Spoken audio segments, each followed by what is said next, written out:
নমস্কার বন্ধুরা, মশলার স্বাদ কাহিনী আমার সকল বন্ধুদের অভিনন্দন জানাই। আশা করি সকলে সুস্থ আছেন, ভালো আছেন।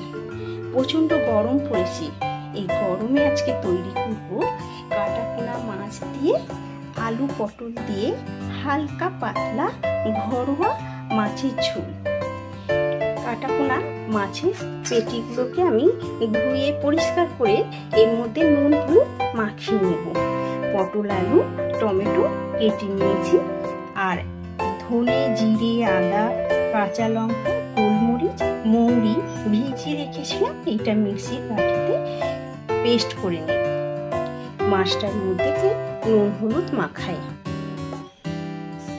নুন দিচ্ছি, হলুদ দিচ্ছি। এটা ভালো করে নুন হলুদটা আমি মাখিয়ে নিচ্ছি। নুন হলুদ মাখানো হয়ে গেছে। এটা মিক্সির বাটিতে পেস্ট করে নেব।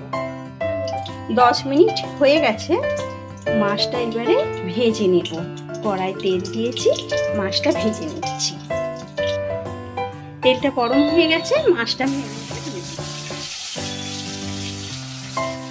মাছের পেটিগুলো খুব বড় বড়, মানে দুটো করে আমি ভেজে নিচ্ছি। এইভাবে সবকটা মাছ আমি ভেজে নিচ্ছি। সবকটা মাছ আমার ভাজা হয়ে গেছে। পটলটা আগে ভেজে নেব। কড়াই তেল আছে, এই তেলের মধ্যে আগে পটলটা ভেজে নিচ্ছি। এর মধ্যে একটু নুন আর একটু হলুদ দিয়ে পটলটা ভেজে নিচ্ছি। মশলাটা আমি পেস্ট করে নিয়েছি। পটলটা ভাজা হলে এর মধ্যে আলুটা আমি দিয়ে দেব। পটলটা আধ ভাজা হয়েছে, এর মধ্যে আমি আলুটা দিয়ে দেব।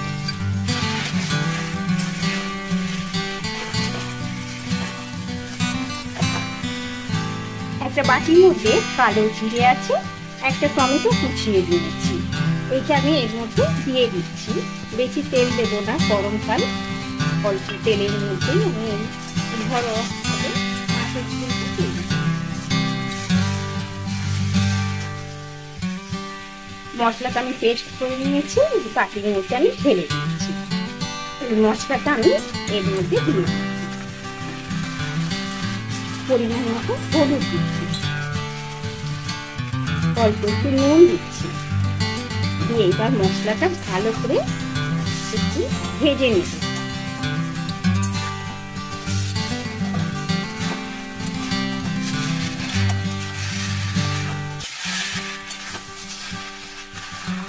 মশলাটা ভাজা হয়ে গেছে, এবারে জল দিচ্ছি। পরিমাণ মতো জল দিয়েছি। ফুটে উঠলে চাপা দিয়ে দেব। একটু নুনটা দেখিয়ে সিদ্ধ হয়ে গেলে মাছগুলো দেবো। আলু সিদ্ধ হলে ফুটে উঠেছে, এবারে আমি স্বাদ অনুযায়ী নুন দেব।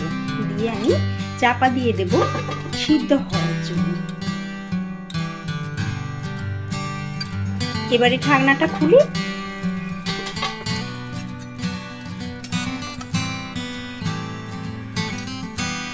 ঘরোয়া মশলা দিয়ে নিয়ে মাছের ঝোলটা তৈরি করেছি। আলু সিদ্ধ হয়ে গেছে, এর মধ্যে এবারে মাছগুলো দিয়ে দেব।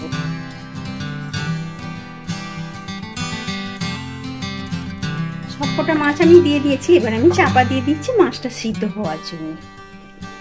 ঢাকনাটা খুলে মাছটা সিদ্ধ হয়ে গেছে। দেখুন, হালকা পাতলা ঘরোয়া ভাবে মাছের ঝোলটা আমি তৈরি করেছি। এবারে একটা পাত্রে আমি ঢেলে দেব। এটা ভাতের সাথে খেতে খুব ভালো লাগবে। গরমকালে এইভাবে পটল আলু মাছ দিয়ে ঝোল তৈরি করুন আর বাড়ির লোককে পরিবেশন করুন।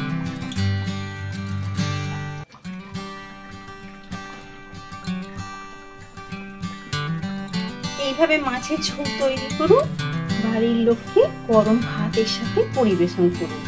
আমার মাছের ঝোলটা কিরকম হয়েছে আমাকে অবশ্যই কমেন্ট করুন। ভিডিওটা ভালো লাগলে লাইক ও শেয়ার করুন। আমার চ্যানেলটিকে সাবস্ক্রাইব করুন।